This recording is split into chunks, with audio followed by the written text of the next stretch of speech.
Jean-Jacques Charbonnier, vous êtes anesthésiste, médecin anesthésiste réanimateur, et vous avez une longue expérience, vous êtes encore jeune, mais des questions de ce qu'on appelle les NDE, les états proches de la mort, et vous venez de publier un livre qui s'intitule L'après-vie existe, et vous allez nous dire comment vous avez acquis cette conviction que l'après-vie existe bien. Oui, vous l'avez vu, le titre, l'après-vie existe. C'est même pas un point d'interrogation. Voilà, c'est une affirmation, parce que pour moi, c'est tout à fait naturel. L'après-vie existe.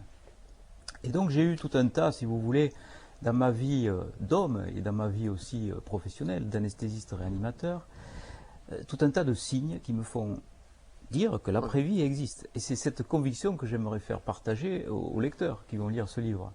Je n'appartiens à aucun mouvement sectaire ou religieux ou philosophique particulier, mais c'est simplement mon cheminement de vie, mon cheminement d'homme, qui me fait dire que l'après-vie existe. Alors, ça commence comment? Ça commence dans l'enfance. J'ai fait une sorte de psychanalyse dans ce livre. Ça commence avec des balades en forêt avec mon oncle Gaston, qui me racontait des histoires d'elfes et de fantômes. Peut-être que ça m'a imprégné, ça aussi, quelque part. Et puis après, il y a eu ce choix de la médecine qui s'est imposé à moi. Alors je ne sais pas si c'est moi qui ai choisi la médecine ou l'inverse, enfin bref, on pourrait épiloguer pendant des heures. Mais en tout cas, j'ai eu, je dirais très tôt, cette conviction que, si vous voulez, nous habitons un corps que nous quittons au moment de la mort. Nous avons en quelque sorte à habiter un véhicule terrestre qui va ensuite être délaissé, qui va être brûlé, qui va être mangé par les vers, etc. Mais peu importe. Et subsiste quelque chose que l'on pourrait appeler, je ne sais pas, l'entité profonde qui nous constitue. Si on est plutôt ésotérique, on va dire le corps éthérique. Si on est plutôt religieux, on va dire l'âme, j'en sais rien. En médecine, ça n'a pas de nom.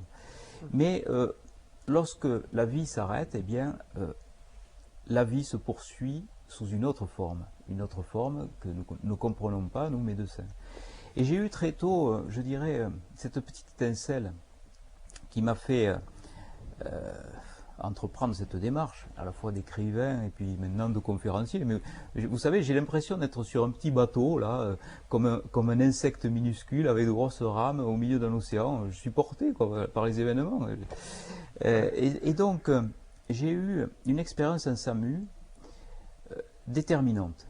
Je crois que c'est ça, parce que souvent on me dit, mais qu'est-ce qui vous a fait basculer comme ça? Qu'est-ce qui vous a fait aller de l'autre côté? Puisque, vous savez, les médecins, ce sont des gens très rigoureux, etc. Et puis, quand on n'est pas dans les clous, on n'est plus dans les clous, quoi, je dirais. Et j'ai eu, en SAMU, lors de ma première sortie SAMU, parce que les anesthésistes réanimateurs font du SAMU, ils font des urgences, etc. Donc j'ai eu quelque chose de très fort dans mon expérience. C'était une de mes premières sorties SAMU. Je suis sur un accident. Il y a un véhicule complètement déformé. Les pompiers essayent donc avec des grosses pinces d'accéder aux blessés. Et il me faut un petit passage par le pare-brise qui était bien sûr inexistant, hein, mais ce qui représentait le pare-brise. Je m'engouffre là dans ce véhicule et je suis au contact de celui qui allait mourir, un jeune de 18 ans, et qui est probablement mort d'ailleurs à cause, en partie, de mon inexpérience, puisque je ne suis pas arrivé, si vous voulez, à le perfuser, à ce jeune. Et peut-être que si, enfin, avec des si, on refait le monde, mais peut-être que si j'avais réussi à accéder à son bras, si j'avais perfusé avec des macromolécules, eh bien peut-être il ne serait pas mort, j'en sais rien. Peut-être oui, mais peut-être... Enfin, j'ai eu ce sentiment de culpabilité très profond, et il me parlait. Et moi j'essayais, le pauvre, de le perfuser, je n'y arrivais pas. Je n'arrivais pas à lui trouver de veine parce qu'il avait un pouls qui était très filant, donc il avait un remplissage veineux qui était inexistant, il avait des veines plates, donc j'arrivais pas, c'était difficile. Peut-être maintenant, avec l'âge, j'y serais arrivé, parce qu'avec l'expérience on y arrive mieux, mais là, en l'occurrence, c'était une de mes premières sorties SAMU. Et là, il est mort sous mes yeux, et c'était la première fois que je voyais sous mes yeux la vie s'échapper d'un corps. Et là, j'ai eu quelque chose de très fort qui s'est passé. Ses yeux se sont dilatés, sa pupille s'est dilatée, c'est comme ça que ça se passe lorsque la mort s'installe, tout doucement, et son visage s'est mis, je dirais, à rayonner, comme s'il retrouvait la paix, la sérénité, comme s'il n'y avait plus de douleur, rien, comme s'il passait dans une autre dimension, mais c'est pratiquement indicible. Il faut avoir vécu ce moment-là. Et en même temps que la vie s'est échappée, j'ai senti un souffle sur la droite de mon visage, un souffle qui est passé. Alors, on me dit, c'est quoi? C'était du vent? Non, moi je le décris avec ce mot souffle, parce que c'est indicible aussi. Je n'arrive pas à trouver un mot qui se rapproche. Et j'ai senti que la vie s'échappait de ce corps, partait comme ça, et m'a frôlé le visage sur la droite. Et ça m'a conforté dans ma démarche. Je me suis dit, c'est ça, on a des corps que nous habitons, et au moment de la mort, on les quitte. Et après, j'ai eu beaucoup, évidemment, quand on est en soins intensifs, quand on est en réanimation, on a beaucoup de témoignages. Et on a beaucoup aussi, sous les yeux, de vie qui s'en vont de l'autre côté et qui s'achèvent. Et quelquefois, on est le témoin de ces passages. C'est toujours très émouvant. Je n'ai jamais plus ressenti ce souffle, mais par contre, j'ai ressenti toujours cette indicible lumière qui s'en va de l'œil, et la vie a quitté le corps. Et ça, tous mes collègues anesthésistes réanimateurs, on a eu des discussions avec eux, l'ont ressenti. Quand la vie s'en va d'un corps, on s'en aperçoit. Il y a un signe neurologique, qui est la mydriase bilatérale, lorsque la pupille se dilate, pour montrer aux médecins qu'il y a une souffrance cérébrale qui est irréversible si elle demeure au-delà de 3 minutes. Donc il y a ça. Mais il y a en plus quelque chose d'indicible qui s'en va, une étincelle de vie qui s'en va et que l'on retrouve dans le regard de quelqu'un lorsqu'il meurt. Et ça, on le perçoit. Les infirmières surtout le perçoivent, ça. Parce que les infirmières sont au contact du malade beaucoup plus que les réanimateurs ou les anesthésistes.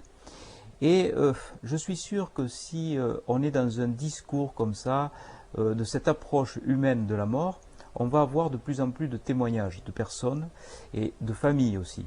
Mais finalement, nous, les anesthésistes réanimateurs, on est les témoins privilégiés devant les portes de la mort, devant les portes de l'au-delà, et on est peut-être les dernières personnes à laquelle on va se confier, parce que quand on a des expériences un petit peu bizarres, on ne va pas aller le répéter à l'anesthésiste, on ne va pas dire j'ai vu un tunnel, je suis sorti de mon corps, etc. J'ai voyagé à travers les pièces, et pourtant c'est la réalité, j'ai des témoignages comme ça, dans ce sens, qui montrent bien que ce n'est pas une hallucination.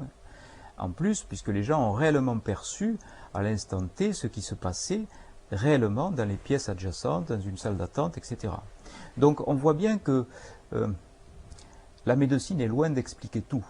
Alors on explique bien, nous en tant que médecins, anesthésistes, techniciens de la réanimation, on explique bien les comas, on les provoque aussi les comas. Parce que vous savez, en anesthésie, on fait des comas. On fait des comas artificiels, des comas que l'on contrôle, mais ce sont des comas réversibles. On sait très bien ce que devient la respiration, le cœur, la fréquence cardiaque, le pouls, tout ça on le domine très très bien. Mais on ne sait pas ce que devient la conscience réellement, ce que devient la conscience des sujets pendant ces moments-là, puisque certains sont sortis de leur corps, sont allés voir dans le bloc à côté ce qui se passait. Je raconte aussi dans mon livre une de mes patientes qui a raconté ce qui se passait dans le bloc, et elle ne s'est pas trompée, et elle est revenue ensuite dans son corps. En ce qui concerne la réanimation, il y a beaucoup de comateux aussi. Cet état qu'on ne connaît pas bien, en fait, les médecins. Et dans ces états comateux, on a des personnes qui sont, je dirais, dans des comas naturels, entre guillemets, c'est-à-dire des comas qui ne sont pas provoqués par l'anesthésiste, ce sont des comas traumatiques la plupart du temps. Lorsqu'on reçoit un coup violent sur la tête, eh bien, on a une sidération des fonctions neurologiques et on a un coma qui s'installe. On a aussi des comas dus à des maladies, comme notamment des maladies cardiovasculaires, ce qu'on appelle les accidents vasculaires cérébraux, il y en a beaucoup, ou dus à des toxiques, que lorsque les patients prennent volontairement des médicaments, malheureusement ça existe beaucoup en réanimation, ou alors on a des comas qui sont provoqués par les anesthésistes eux-mêmes, lorsque par exemple on veut que une peau cicatrise toute seule, ça met du temps, avec des os qui se réparent tout seuls. Ça, un polytraumatisé par exemple, on ne va pas le laisser dans la douleur, on va le mettre en coma prolongé. On peut faire des anesthésies qui durent plusieurs jours, plusieurs semaines, voire plusieurs mois. On arrive à faire ça, réversible.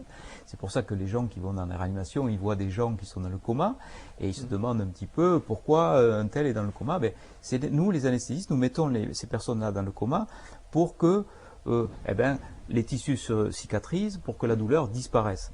Et à ces moments-là aussi de coma, on a des expériences très intéressantes comme Dominique Bromberger, il l'a raconté dans son livre Un aller-retour, on fait souvent des conférences ensemble sur ce sujet des comas, et lui, il a un message à faire passer très important, et c'est le message de tous les comateux finalement.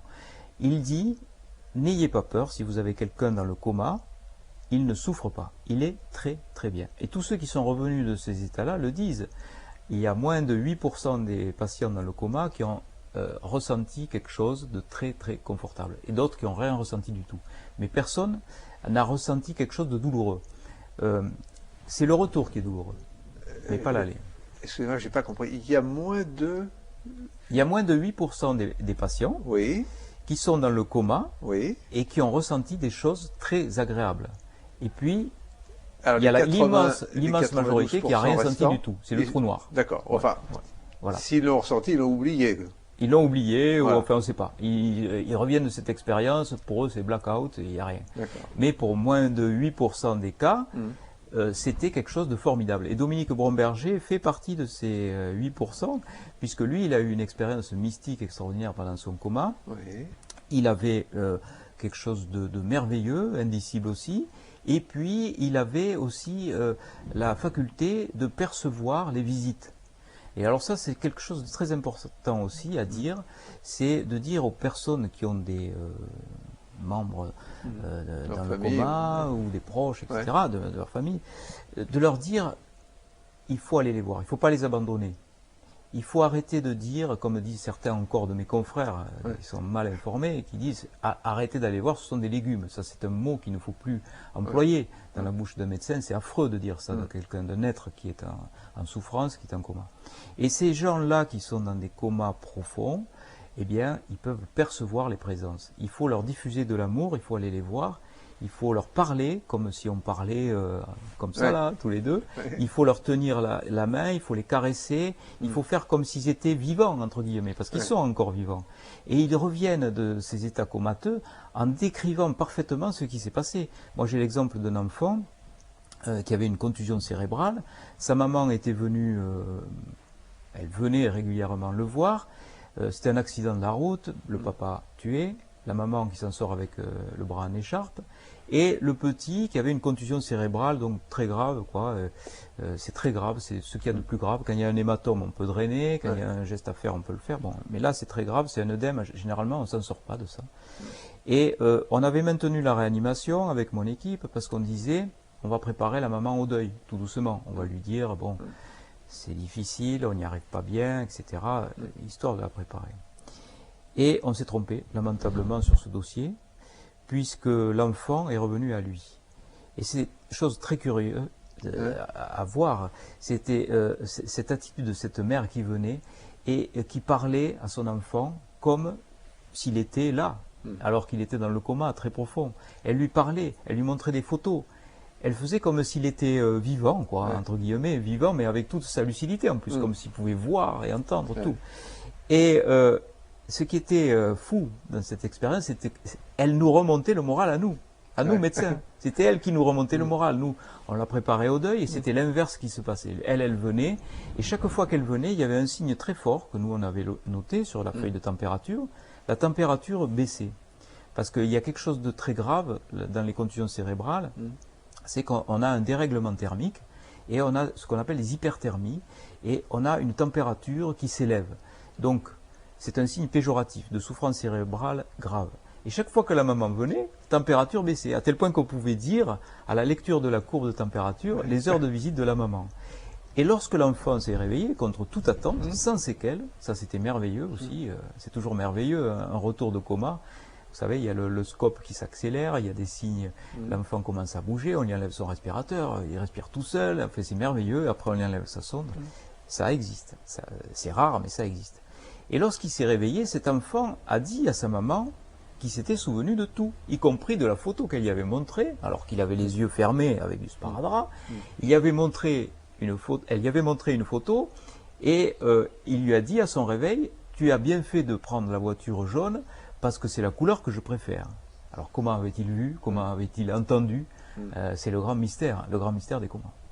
Ben, en tout cas, c'est passionnant, parce que c'est quelque chose qui est qu'on ne comprend pas en tant que médecin, mais on voit bien, il faut avoir l'humilité de dire qu'il y a quelque chose de plus fort qui nous dépasse complètement dans ces états-là.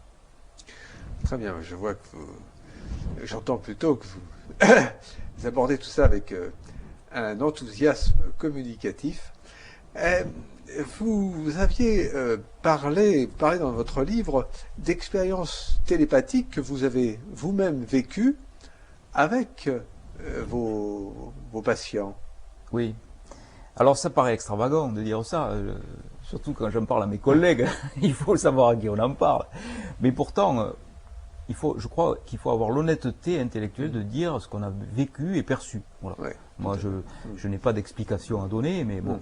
Et on sait bien aussi que dans ces fameuses near-death experiences, ces expériences de mort imminente, on a comme thème récurrent la télépathie.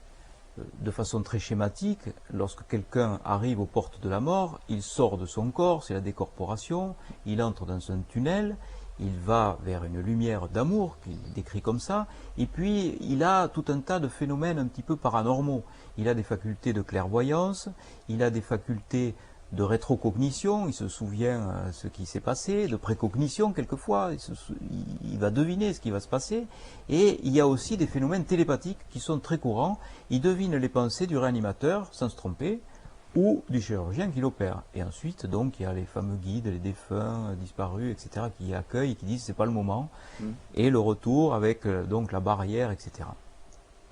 Donc, c'est un thème assez connu, la télépathie, dans ce sens-là. Dans le sens expérienceur, celui qui vit cet NDE et qui devine la pensée du réanimateur. Et là, en l'occurrence, c'est l'inverse qui s'est passé. Donc là, on se dit, c'est un état de conscience modifié qui est possible, et à travers ce cheminement, on peut imaginer qu'un échange, je ne suis pas du tout médium, il m'arrive d'avoir des intuitions comme tout le monde, mais je ne suis pas du tout médium, et c'est pour ça que ma grande idée, c'est de faire rentrer Henri Vigneault, que vous connaissez, qui est un de vos invités, en réanimation, pour voir si lui a ressenti des choses, ou va ressentir des choses, près des comateux. Deux petits exemples, ou un peut-être, pour aller plus vite, pour vous donner une idée de ce qu'est la relation que j'appelle télépathique, mais je ne sais pas donner de nom à cette relation-là. Donc c'était une patiente qui était venue dans mon service pour une intoxication médicamenteuse volontaire, donc elle était dans un coma profond, et là c'est assez facile, hein, il suffit de faire une réanimation, on la met sous respirateur, on fait passer des perfusions pour épurer le toxique, et on appelle ça des diuréses forcées, donc le toxique est épuré par le rein, et on attend tranquillement que les choses s'arrangent. En général, ça se passe plutôt bien. Encore une fois, nouvelle surprise dans le milieu médical pour cette patiente, ça se passe pas bien. Un soir, j'étais donc de garde, l'infirmière m'appelle, elle me dit vous savez, docteur, ça va pas, j'ai un problème avec le respirateur. Bon, je vais voir cette patiente, et effectivement, on avait des constantes qui étaient mauvaises, des constantes respiratoires.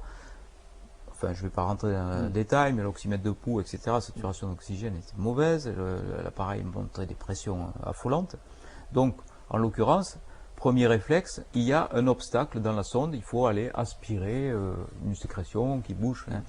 Donc, je demande à l'infirmière, il faudrait aspirer sa sonde. Et elle me dit, non, non, docteur, je l'ai fait, c'est pas ça, ne vous inquiétez pas, c'est pas ça. Et il y a autre chose, je pense qu'elle fait un bronchospasme, ce qui était logique. Parce que si on élimine les problèmes du respirateur et les problèmes de la sonde d'intubation, il n'y a qu'au niveau respiratoire que ça peut coincer. Un bronchospasme, c'est les bronches qui se serrent comme ça. Il devient impossible d'insuffler de l'air. Ça arrive quelquefois. Et là, il y a un médicament qu'il faut donner, un bronchodilatateur. Elle m'avait déjà préparé. Et il ne faut pas perdre de temps non plus. Et moi, j'ai eu à ce moment-là, je pense, une relation télépathique ou j'en sais rien. J'ai eu quelque chose de très fort. Comme si on s'adressait à moi pour me dire il faut absolument m'aspirer ma sonde. Mais véritablement, je l'ai ressenti ça. Comme si on s'adressait à moi. Et donc, j'insiste. Donc avec l'infirmière, on est un petit peu en conflit tous les deux. Et elle finit par me donner, tellement j'insiste, c'était très fort, hein, il fallait que j'aspire. Et je retire un bouchon dans la sonde d'intubation. Et alors, je vais voir plus tard cette patiente, lorsque les choses étaient bien déroulées, elle était extubée, tout s'était bien passé, et elle me reconnaît tout de suite, alors que personne n'y avait parlé de l'événement. Elle me dit, mais c'est vous, docteur, qui m'avez sauvé. Et je vous le disais de m'aspirer ce bouchon que j'avais dans la sonde. Elle me l'avait bien dit. Donc, elle ne pouvait pas me voir, c'était impossible. Elle avait aussi, comme toujours, quand les comateux, on leur ferme les yeux. Elle ne pouvait pas non plus... autrement que par la pensée, communiquer avec moi. Bien sûr, elle avait une sonde à travers les cordes vocales, elle ne pouvait pas parler. Pourtant, j'ai ressenti ça. La deuxième expérience télépathique intéressante que j'ai eue, c'était donc une histoire moins drôle, puisqu'il s'agissait d'un patient en fin de vie, métastase pulmonaire, etc. Il était dans mon service de réanimation, et on convient avec la famille de le passer pour sa fin de vie dans... un secteur plus adapté pour les relations humaines, à savoir le service de médecine. Donc ce patient va en service de médecine, et le lendemain, je le retrouve dans mon service de réanimation, intubé, ventilé sous respirateur. Alors je n'étais pas très content, c'était pas du tout ce qu'on voulait. Je demande à la surveillante ce qui s'était passé pendant la nuit, elle m'explique, pendant la nuit, ce brave monsieur a fait un arrêt cardiaque, l'équipe ne connaissait pas bien le dossier, ils ont paré au plus pressé, ils ont fait ce qu'il fallait faire en l'occurrence, ils ont fait les manœuvres de réanimation, le cœur étant reparti, il fallait bien faire quelque chose avec ce patient. Donc ils l'ont mis dans le service de réanimation. Et là donc je vais voir ce patient, je me rends à son chevet pour l'examiner. Et je vois qu'on était dans la pire des situations. Il était avec un signe neurologique qui ne trompe pas, la mydriase bilatérale, c'est-à-dire les deux pupilles qui sont dilatées. Ça montre que c'est très grave et irréversible, mais on est parti pour une longue durée de ventilation, de réanimation qui sert à rien en fait, pas débrancher le patient. Surtout à cette époque-là, on était très frileux sur tout ce qui est euthanasie, etc. Même euthanasie passive, comme on dit. Donc, à ce moment-là, j'ai eu la même chose, une idée obsédante. Mais véritablement une idée obsédante, qui me disait, il faut regarder dans mon portefeuille. Ça paraît incroyable, portefeuille. Comment aller dire à la surveillante qu'il me fallait le portefeuille de ce patient. Donc je vais voir la surveillante et je lui dis, il me faudrait les affaires de ce patient. Elle me dit, oui, vous avez tout là, docteur. Elle pensait que je voulais prévenir la famille, le numéro de téléphone, etc. Et puis non, c'était le portefeuille que je voulais. Et donc j'ai fini par lui dire, il me faut le portefeuille de ce patient. Alors elle me regarde avec des grands yeux ronds, effarés, qu'est-ce qu'il veut celui-là avec son portefeuille? Et puis on est allé chercher le portefeuille de ce patient, qui était resté à l'étage dans sa veste, et dans ce portefeuille, il y avait une lettre manuscrite. Il avait écrit que si un jour il était sous respirateur, il fallait absolument le débrancher. Et c'est lui qui m'a dit ça. Comment expliquer que moi j'aurais eu cette idée obsédante de fouiller dans son portefeuille? Jamais j'ai fait ça pour un patient. Donc je crois que là, c'est encore une autre preuve que ce phénomène télépathique, il faut bien l'appeler comme ça, est possible dans un sens, mais aussi dans l'autre. Et ce qui est amusant, c'est que j'ai parlé de cette expérience à Martigues, où il y avait beaucoup de monde, et j'ai reçu beaucoup de mails, des mails de médecins, d'infirmiers surtout, qui ont ressenti aussi des choses avec des comateux, qui ont ressenti des idées obsédantes, comme j'ai ressenti moi en leur présence. Donc je crois que quand on est soignant, vous savez, c'est très difficile quand on est médecin qu'on exprime ça, parce qu'on a peur de se faire moquer de soi, et puis on a quand même un conseil de l'ordre qui nous regarde, attentif. Et puis s'il y en a un parmi ces ouailles qui pètent un petit peu les plombs, comme on dit en langage un peu vulgaire, eh ben, il va se faire recadrer tout de suite, voire même interdit l'exercice de la médecine. Donc il y a une peur là-dessus. Mais je crois que cette peur, il faut la balayer, il faut que les gens parlent de la façon la plus honnête possible pour dire ce qu'ils ont ressenti et vécu et perçu avec les comateux qui sont nos patients. Je rappelle que le colloque auquel vous faisiez allusion s'est tenu en juin, je crois, 2006, à Martigues, qu'il a rassemblé non seulement beaucoup de professionnels, dont vous bien entendu, mais aussi un public très important, je crois 2600 personnes, ce qui montre le grand intérêt que le public a pour ces questions.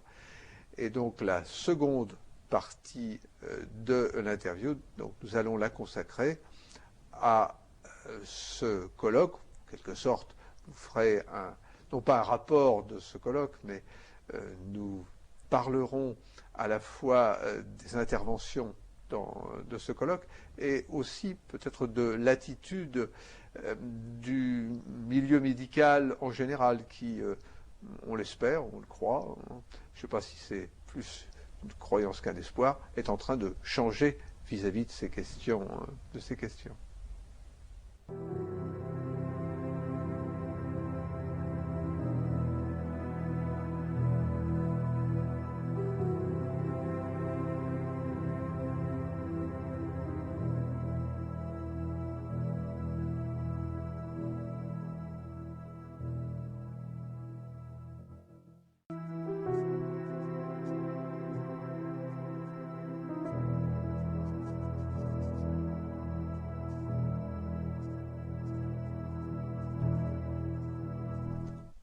Jean-Jacques Charbonnier, donc après la première partie de l'interview, nous avons donc décidé d'en faire une seconde parce que le sujet est très riche. Et vous allez donc nous parler à la fois de ce colloque auquel vous avez participé en juin à Martigues sur les NDE, avec le personnage le plus célèbre du monde de la NDE, c'est le docteur, qui est professeur même, Raymond Moody. Et nous parlerons aussi de l'attitude du milieu médical, du Conseil de l'Ordre même, si vous voulez, l'autorité suprême en la matière, vis-à-vis de ces questions. Alors, déjà, ce colloque, qu'est-ce que vous en avez pensé? Ce colloque fera date dans l'histoire de la NDE.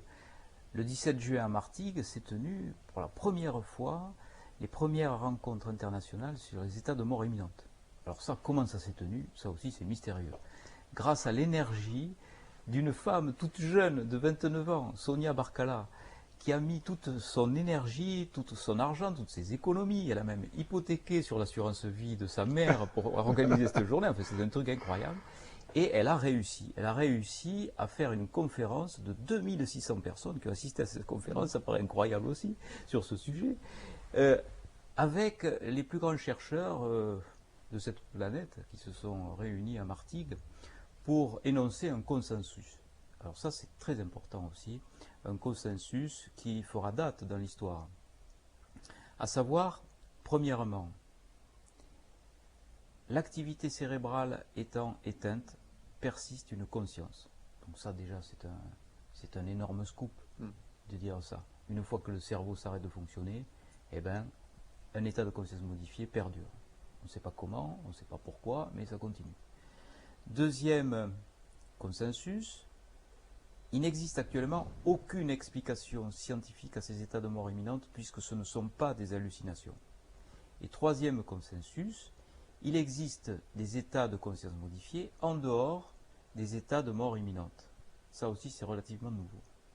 Donc, nous avions le docteur Pin van Lomen, Sam Parnia, Raymond Moody, Sylvie Detolias, la présidente de Jans France, Sarah Mercier, et aussi mon confrère docteur Jourdan, qui va bientôt sortir un livre d'ailleurs, qui est très important, qui a fait un gros travail sur ça, sur ces NDE, et ce fameux consensus. Alors, on va peut-être reprendre un à un chaque thème. Premier consensus, il existe un état de conscience modifié lorsque le cerveau s'arrête de fonctionner. Et ça a été colligé par des articles sur des revues à comité de lecture comme Nature ou The Lancet, c'est-à-dire ce ne sont pas du tout des revues ésotériques, ce sont des revues scientifiques avec des résultats probants. Des gens avec un électroencéphalogramme plat ont perçu l'environnement immédiat dans lequel ils étaient baignés. Et sans se tromper, avec des détails très précis. L'exemple qui a été repris à la fois par Pin van Lomen et Raymond Moody, ça a été celui de cette jeune musicienne, Pam Reynolds, qui est opérée au niveau du tronc cérébral. Elle a ce qu'on appelle un anévrisme cérébral. Donc, pour opérer cet anévrisme cérébral, il faut clamper toute la vascularisation artérielle qui arrive au niveau de ce tronc cérébral. Donc, on clampe les artères du cerveau et on aspire la circulation veineuse. Donc, on a un cerveau qui est exsangue.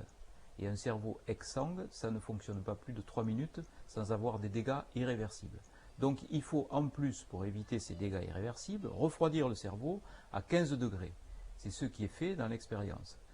Donc on mesure à la fois les potentiels évoqués auditifs de cette patiente, on mesure également l'électroencéphalogramme de cette patiente, et on voit que pendant toute la durée de l'intervention, l'activité électrique du cerveau est nulle.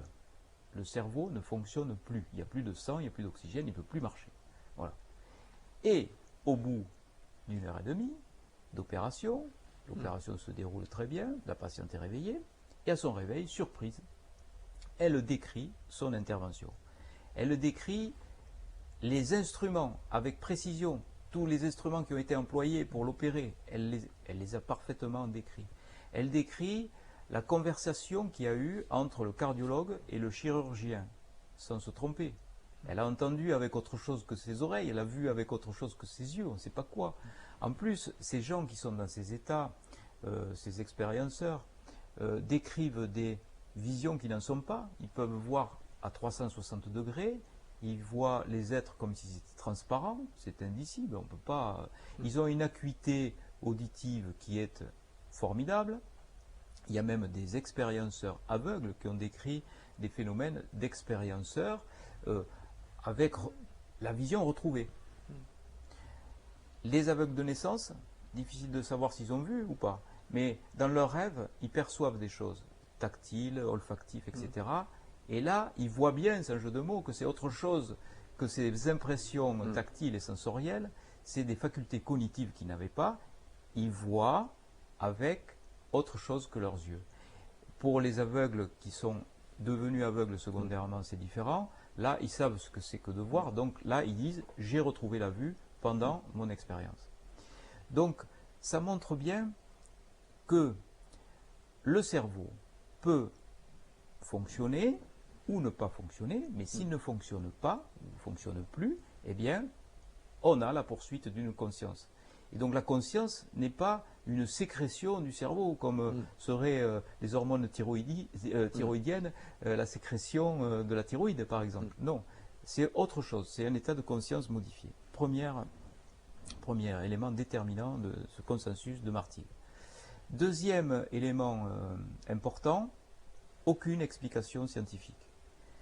Alors il y en a eu des explications scientifiques, parce que vous savez, les scientifiques, ce sont les victimes de cette pathologie qui a été décrite par Fiesenger, qui est la dissonance cognitive. Qu'est-ce que c'est la dissonance cognitive? Eh bien, lorsque vous avez quelque chose qui est scandaleux dans vos propres paradigmes, lorsque vous êtes confronté à un événement exceptionnel que vous n'expliquez pas, surtout que lorsque vous êtes un scientifique et que vous expliquez bien des choses et que justement ce phénomène-là, vous ne l'expliquez pas, eh bien vous allez avoir un phénomène qui va être quelque chose de pathologique presque, on pourrait dire, puisque ça va fausser votre propre raisonnement. Vous allez avoir votre subconscient qui va se mettre en route pour nier l'événement. Soit il va vous dire, attention, c'est une hallucination ou une illusion, c'est pour ça qu'on voit souvent le professeur Charpak accompagné du magicien Majax, là. Il dit non, c'est une illusion, c'est une hallucination, on va vous le prouver, à côté de moi le magicien, il va vous faire la même chose, ça le rassure. Ça lui fait du bien. Mais il est honnête. Il ne sait pas qu'il est victime de ça, que son inconscient est victime de ça. Ou alors, chose plus grave, l'inconscient va dire ce phénomène n'existe pas. Il n'existe même pas ce phénomène.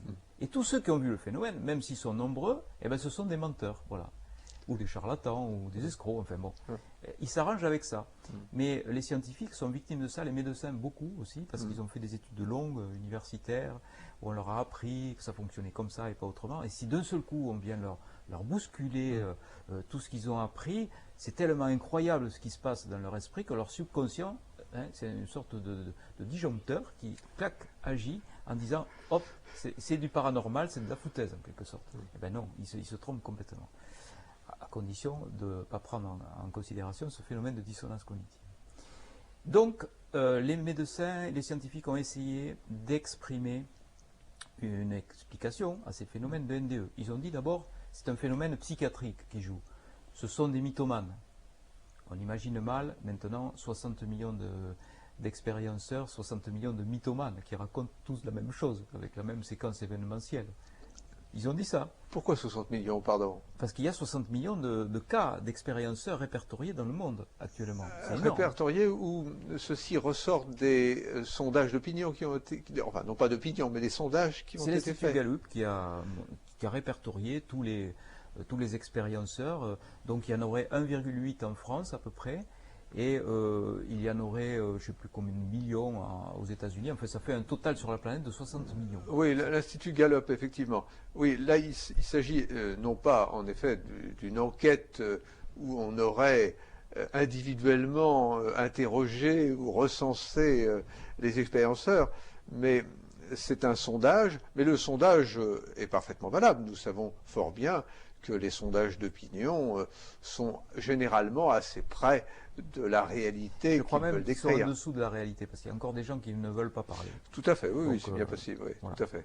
Donc ça ne tient pas, autant de mythomanes sur la planète. Oui, absolument, c'est clair. Oui, oui. Deuxième hypothèse, ce sont des schizophrènes, parce que vous savez, la schizophrénie, c'est une maladie psychiatrique. Vous pouvez dérailler sur quelque chose de bien précis, sur un récit qui va devenir fantasmagorique, etc.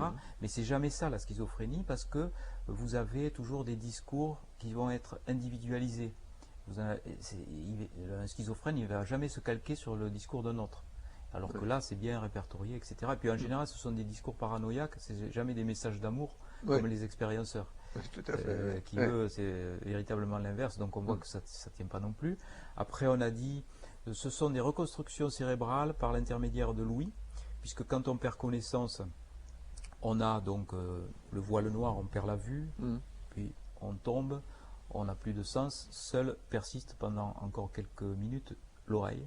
Et c'est le cerveau qui avait les informations de l'oreille reconstituerait des scénarios pour essayer d'avoir une histoire cohérente. Ça ne tient pas non plus, puisqu'il y a des expérienceurs comme Jean Morzel qui a décrit de façon très précise l'étiquette qu'il y avait sous la table d'opération pendant sa sortie de corps. Oui. Et donc là, même en entendant les choses, il ne peut pas voir c'est pas possible. Ensuite, on a dit il y a des théories métaboliques. Les théories métaboliques sont des théories d'hypoxie, le manque d'oxygène au cerveau. Donc c'est vrai qu'on peut provoquer une NDE, mais ce n'est pas l'explication de la NDE, puisque ce n'est pas une hallucination. Et c'est vrai que ces hypoxies ont été utilisées, notamment dans le jeu du foulard par des adolescents, par le jeu de l'étau magique, où il s'interrompait la circulation cérébrale. L'étau magique, c'est pareil, compression au niveau de l'épigastre, diminution du retour veineux au cœur, bas débit cérébral, on tombe, on fait ou on ne fait pas une NDE, mais ça c'est dramatique. Il y a eu des séquelles graves, il y a eu des morts d'adolescents, des associations de parents qui se sont créées spontanément pour dénoncer ça.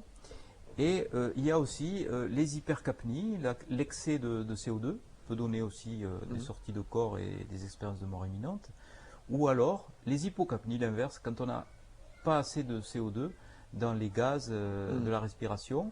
Ça se voit chez les apnéistes qui se mettent en hyperventilation avant de plonger, et ils ont, c'est vrai, des visions de tunnels, etc., et de lumière au bout du tunnel. Donc on peut imaginer qu'ils font aussi des NDE.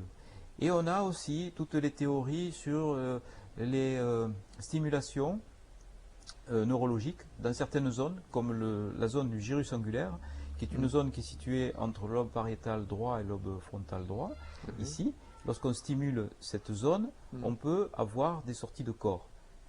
Olaf Blank, dernièrement, ce neurochirurgien de l'hôpital cantonal de Genève, a fait une expérience de la sorte avec une femme qui l'opérait du cerveau. Elle avait une zone épileptogène du cerveau qu'il fallait détruire.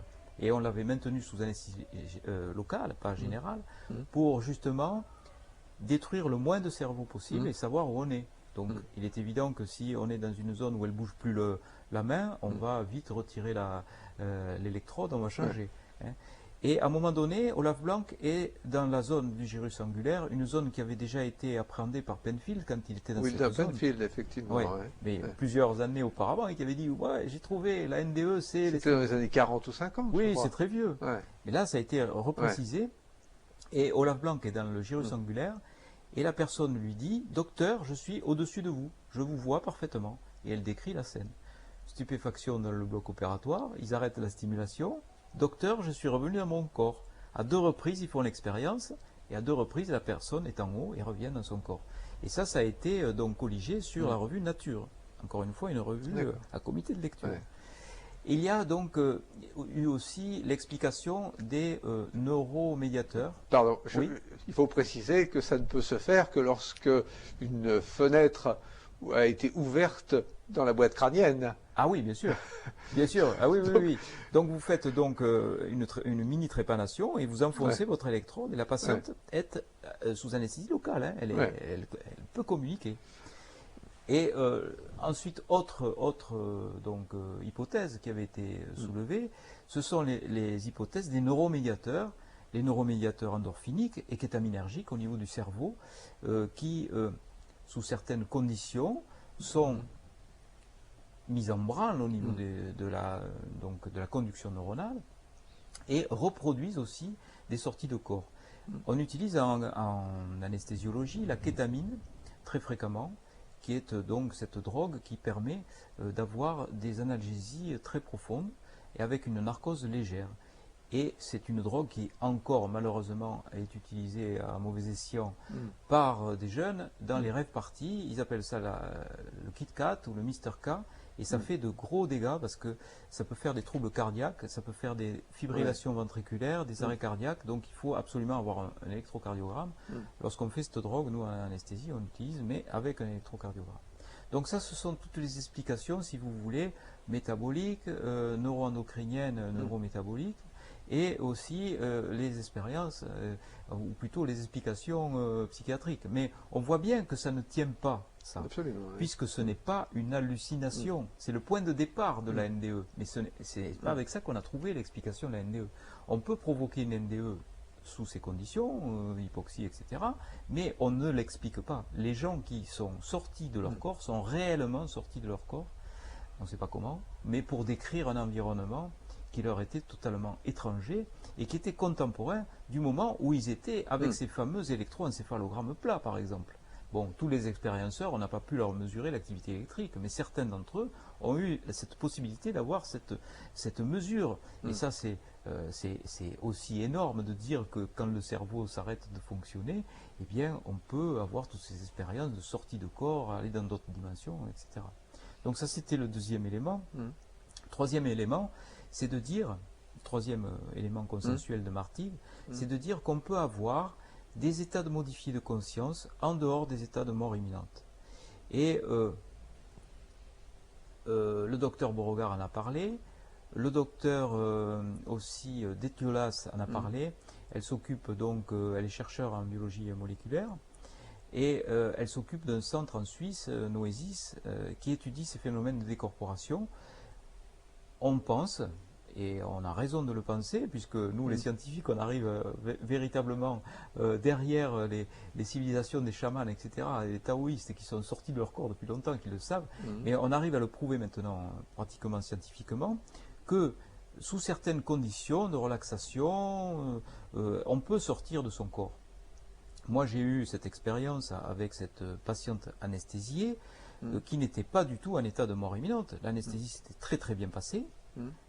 J'avais monitorisé tout, elle m'avait donné aucun souci, et pourtant, à la fin de son intervention, elle a décrit sa sortie de corps, elle a décrit ce qui se passait dans le bloc à côté.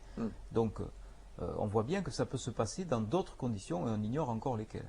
Mais enfin, ça c'est quand même quelque chose, je dirais, de très très encourageant pour la suite à donner, parce qu'on a véritablement l'impression que qu'on soit religieux, qu'on soit médecin, qu'on soit scientifique, etc., on est en train de se réunir sur cet espoir d'éternelle survivance finalement. Et c'est ça qui est formidable dans tous ces cheminements. Parce qu'après, il y a autre chose. il y a les explications, si vous voulez, à tous ces phénomènes-là.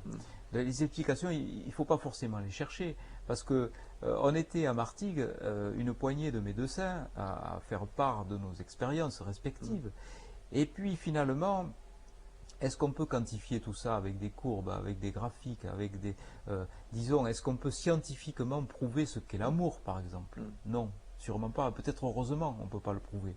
Parce que ce que ressentent finalement, ce que ont vécu les expérienceurs au contact de la lumière, c'est ça, c'est cet indicible amour qu'ils ramènent ensuite chez eux, quand ils reviennent sur Terre, ils nous le font partager, quand ils font partager toutes ces expériences magnifiques et qu'ils en parlent. Et ça, c'est formidable, parce que pouvoir ramener un peu de cet amour et le faire partager, c'est quelque chose d'extraordinaire.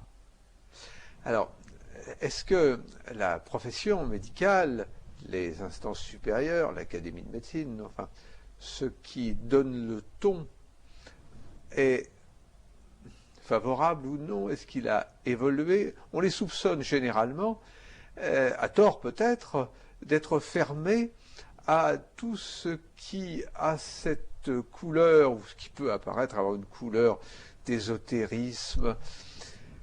Est-ce que la réalité est différente? Je crois qu'on a beaucoup de chemin à faire encore, surtout en France. Bon, aux États-Unis, le Dr Melvin Morse, lui, il parle de sa divine connexion. Il dit que nous serions connectés, mais pourquoi pas? Je crois que quand on est scientifique, on peut dire tout se passe comme si, jusqu'à preuve du contraire. Donc lui, il propose un modèle qui vaut ce qu'il vaut, mais c'est peut-être lui qui a raison. En tout cas, rien ne le contrarie jusqu'à présent. Il dit nous serions connectés à une banque de données universelle par l'intermédiaire de notre gyrus angulaire, et nous pourrions faire cette connexion sous certaines conditions, notamment les EMI seraient une de ces conditions. Les rêves aussi, les prémonitions, etc. seraient des connexions dans ce sens-là. C'est un médecin, il est bien accueilli par la communauté médicale aux États-Unis. Oui, tout à fait. Le docteur Melvin Morse aussi, le docteur Samparnia aussi, le docteur Pin Van Lommel aussi. Oui, Kenneth Ring aussi, qui est Kenneth Ring aussi. Professeur à l'Université du Connecticut. Curieusement, en France, nous avons 30 ans de retard. Et avec mon ami le docteur Jourdan, on est les deux seuls médecins à s'intéresser au phénomène. Et je crois que les médecins sont beaucoup plus fermés et beaucoup plus atteints de dissonance cognitive que les autres scientifiques. Parce que j'ai eu l'occasion de faire des conférences au CNRS, à Montpellier, à l'INSA de Toulouse, et là on a véritablement un échange, et ça serait intéressant aussi de voir leur approche. Parce que quand on parle de physique quantique, quand on parle de ces espaces supralumineux, parce que selon, je rappelle très schématiquement que nous évoluons, nous, dans un espace infralumineux, un espace électronique, qu'au-delà de cet espace électronique existe un espace lumineux, photonique, à 300 000 km par seconde. Vous faites allusion aux travaux du professeur Régis Dutheil. Voilà. Et qui dit aussi, au-delà encore, à 300 000 km par seconde et au-delà de cette vitesse, l'espace tachyonique, où là, le temps ne s'écoulerait plus, il n'y aurait plus de passé, de présent, de futur. Tout à fait. Et on aurait, si on conçoit ça, on aurait la connaissance absolue, puisqu'on englobe tout le temps, il n'y aurait plus de temps, donc on a la connaissance absolue, et à partir du moment où on explique tout, on comprend tout, on a aussi l'amour absolu, mais qui n'est pas l'amour inconditionnel, qui est l'amour inconditionnel, tout à fait, la différence de l'amour terrestre, qui lui, donc c'est l'amour empreint de possession, de jalousie, etc. Et ce qui est très curieux, nous avons eu cette discussion au CNRS à Montpellier, c'est de voir qu'il y a une analogie entre ce qu'ont perçu les expérienceurs au moment de la traversée de la lumière, où ils décrivent tout à fait cet espace tachyonique de Dutheil. Ils disent, on a la connaissance absolue, comme si le temps n'existait plus, et on a l'amour indicible. Ah, ils l'oublient. Ils l'oublient quand ils reviennent, mais ils gardent le souvenir de l'avoir eu. Oui, ils savent qu'ils l'ont eu. C'est ça qui est formidable. Ils savent qu'ils ont eu la connaissance absolue. Absolument. Et ils n'en ont rien ramené. Si, ils ont ramené de l'amour. Parce que moi, j'ai constaté ça. Vous en connaissez beaucoup aussi, sûrement. Vous avez dû en interviewer aussi. Ces expérienceurs, ils dégagent quelque chose que les autres n'ont pas, on dirait. Quelque chose un amour indicible. Ils sont tournés vers les autres. Ils sont changés complètement. Ils sont détachés des valeurs matérielles de ce monde. Ils vont vers les autres, ils communiquent, et puis ils dégagent beaucoup d'amour. Et ils en parlent beaucoup fous de l'amour. Et finalement, ils le mettent au hit parade, ils le mettent numéro 1, quoi. L'amour, c'est ça qui compte le plus pour eux. Et puis c'est ça qui est magnifique, il faut les écouter. Tout à fait. Là, en quelque sorte, vous sortez, et c'est fort bien, puisque vous avez des réponses à apporter, vous sortez du monde étroit de la médecine. Vous entrez dans le domaine qui est celui des religieux ou des philosophes, mais surtout des religieux, puisque vous apportez des réponses. Comment est-ce que vous voyez le rôle de la médecine, peut-être de manière plus limitée, des gens qui, comme vous, sont passionnés par ces questions-là? Qu'est-ce que vous allez faire vous-même dans les prochaines années pour faire changer le monde? Voilà. Ça serait bien prétentieux de ma part, mais je fais une goutte d'eau dans un grand vase. Mais je pense qu'il peut y avoir un phénomène de domino, vous savez? Clac, clac, clac, clac. Oui. Il suffit qu'il y ait un petit domino au début qui bouge un peu, hein, et puis les autres ils suivent. Et là, c'est ce qui est en train de se passer. Raymond Moody, quand il est parti, il nous a dit « on va se donner rendez-vous dans 4 ans ». Et dans 4 ans, il y aura des choses qui se seront passées. Et c'est curieux parce que depuis, je fréquente pas mal le milieu des médiums, etc. Et ils disent tous à peu près la même chose. Ils disent qu'il y a une grande prise de conscience qui est en train de se faire à l'échelon mondial, à l'échelon planétaire. Et on ne sait pas comment ça se passe, parce que les choses se passent à l'échelon planétaire, on n'a pas les mécanismes. On a l'impression qu'on est en train de bâtir quelque chose, on n'a même pas conscience, comme les fourmis ou les abeilles, je ne sais rien. Mais on a tous une petite fonction, vous, moi, les autres, tout le monde, ceux qui nous regardent, tout le monde. Je crois qu'on va vers quelque chose de très fort.